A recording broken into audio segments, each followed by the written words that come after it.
عطائے رسول خواجہ خواجگان خواجہ غریب نواز رحمۃ اللہ علیہ 40 درویشوں کے ساتھ صدائے توحید اور حق کی آواز بلند کرنے کے لیے بہت دور سنجر سے ہندوستان تشریف لائے اور ہندوستان میں آپ نے شمع اسلام روشن کیے۔ ہندوستان کے ایک شہر اجمیر کو آپ نے اپنا تبلیغی مشن کا مرکز بنایا اور وہیں سے پورے ہندوستان میں اسلام کی روشنی پھیلائی، اور سب سے پہلے اجمیر ہی میں ایسی صدائے حق لگائی کہ اجمیر کے در و دیوار وجد میں آ گئے۔ یہ وہ مقام تھا کہ جہاں اللہ کا نام لینے والا کوئی نہ تھا، اللہ کی وحدانیت اور رسول کی رسالت کا اقرار کرنے والا دور دور تک نظر نہ آتا تھا، ہر طرف کفر ہی کفر، شرک ہی شرک تھا۔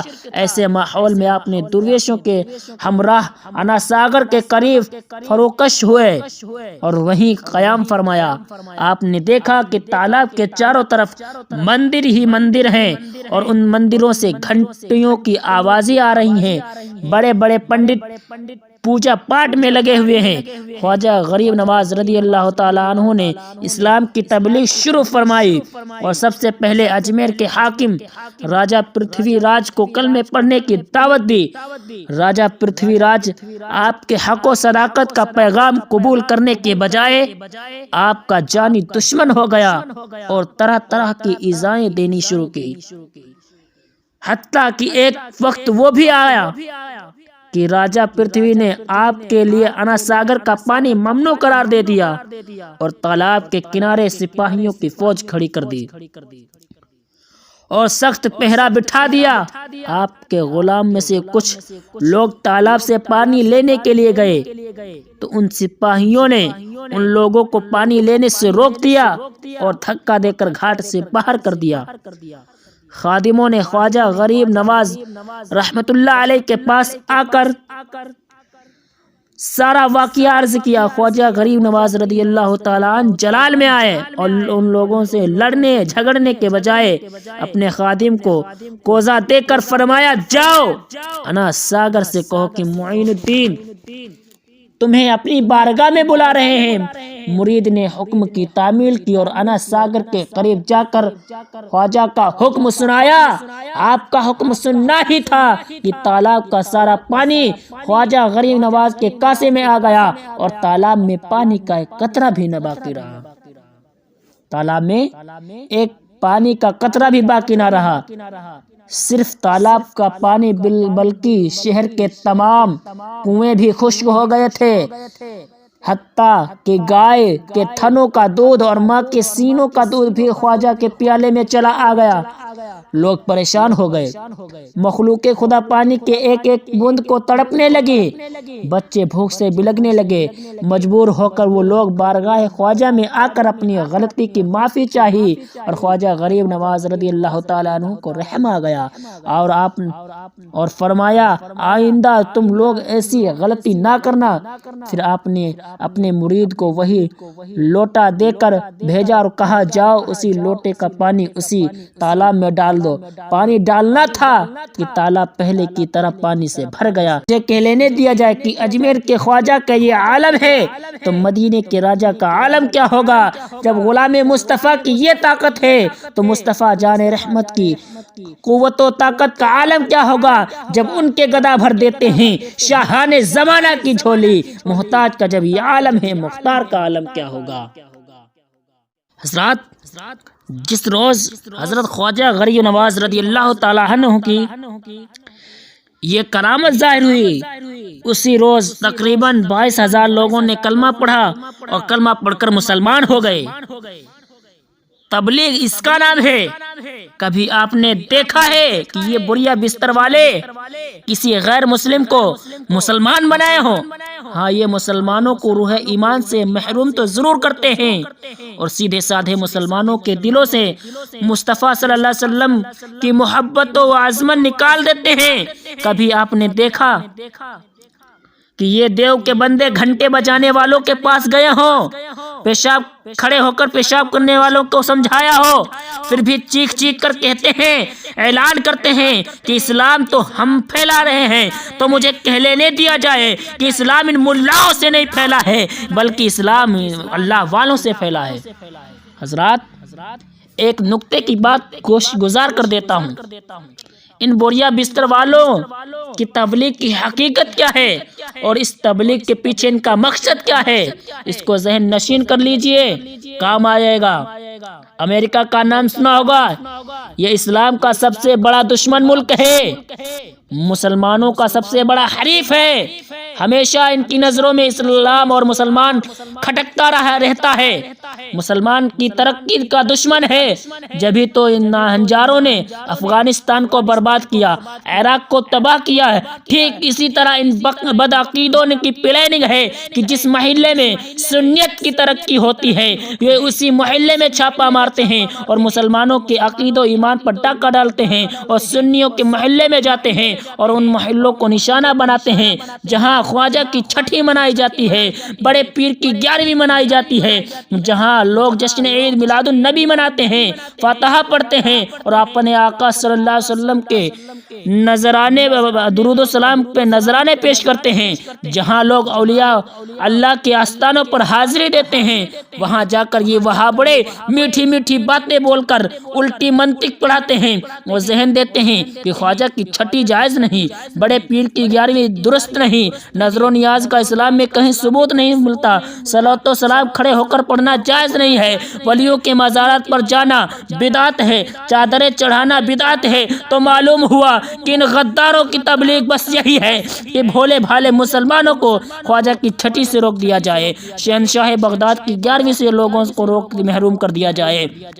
تو ان کی تبلیغ سے صاف صاف پتا چلا کہ ان کا مقصد ایمان والا بنانا نہیں بلکہ بے ایمان کرنا ہے، مسلمان بنانا نہیں بلکہ مسلمانوں کے دلوں سے روح ایمان نکالنا ہے، وفادار مصطفیٰ بنانا نہیں بلکہ غدار مصطفیٰ بنانا ہے، عاشق رسول نہیں بناتے ہیں مگر گستاخ رسول بنا دیتے ہیں۔ خواجہ غریب نواز رحمۃ اللہ علیہ کے اندر تبلیغ کو دیکھیے، خواجہ غریب نواز رضی اللہ تعالیٰ عنہ جب مسجدوں میں نہیں بلکہ مندروں میں اسلام کی تبلیغ کی ہے، اسی لیے خواجہ غریب نواز کا مقصد کافروں کو ایمان والا بنانا تھا، نہ کہ ایمان والوں کو بے ایمان بنانا تھا، غدار اسلام بنانا نہیں تھا بلکہ وفادار اسلام بنانا تھا۔ تو معلوم ہوا ان ملاؤں سے دین نہیں پھیلا ہے بلکہ اللہ والوں سے دین پھیلا ہے۔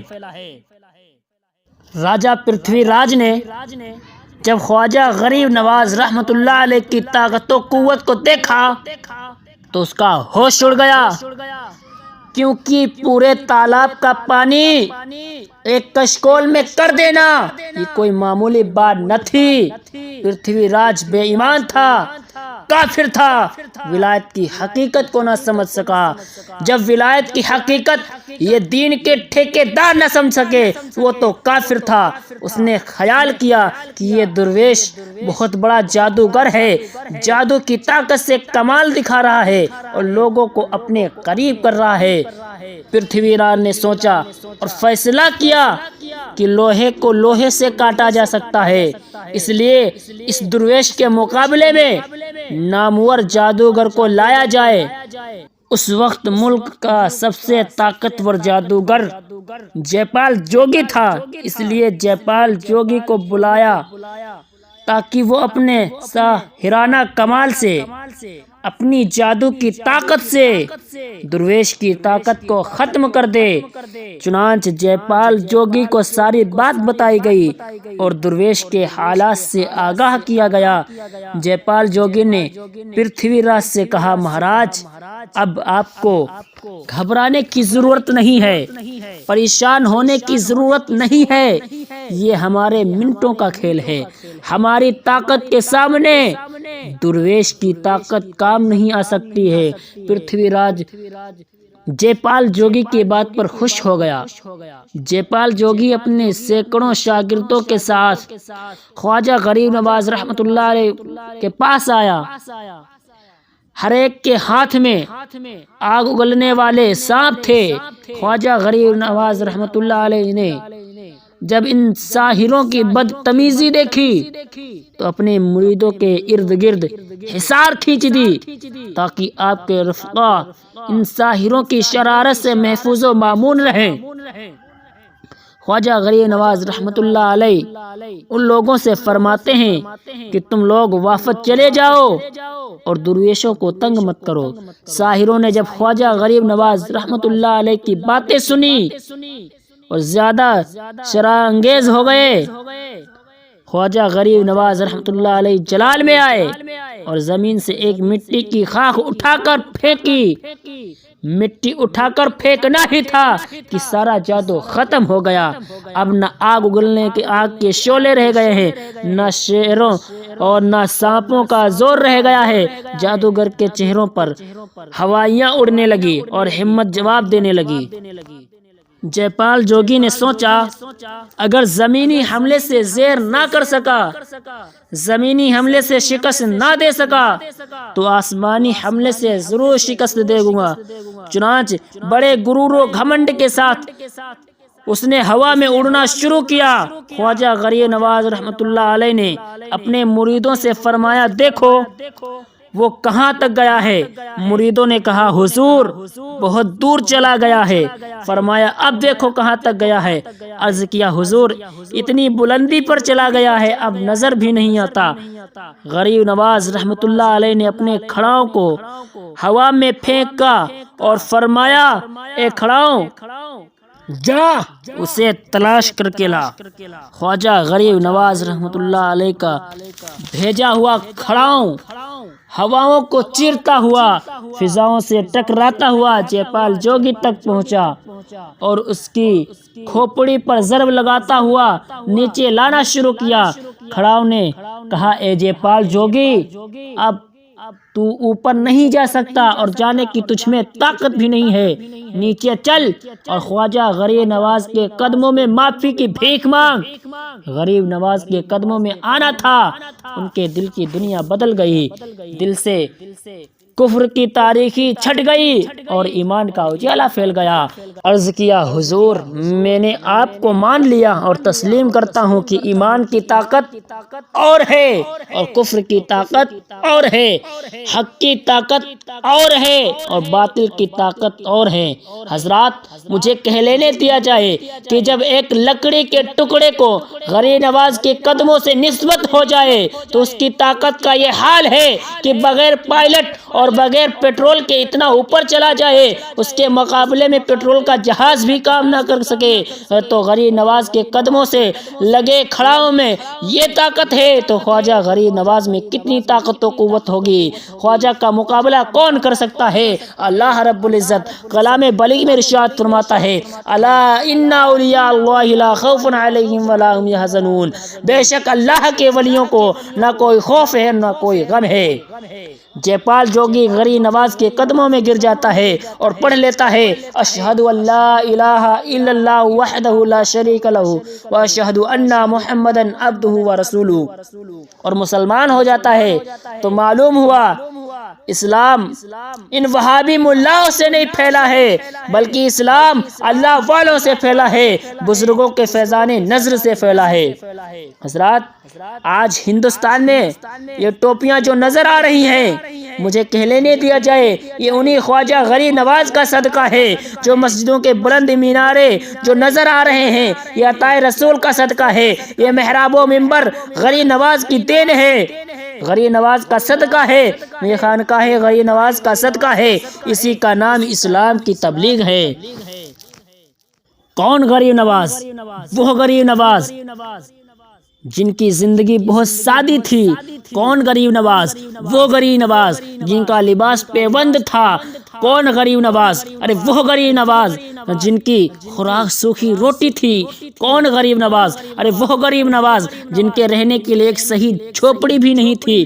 کون غریب نواز؟ ارے وہ غریب نواز جو روحانی خزانے سے مالا مال تھے۔ کون غریب نواز؟ وہ غریب نواز جو اخلاق حسنہ کے پیکر تھے۔ اللہ رب العزت کی بارگاہ میں دعا ہے کہ ہم سبوں کو اس پر عمل کرنے کی توفیق و رفیق عطا فرمائے اور اہل سنت پر قائم و دائم فرمائے۔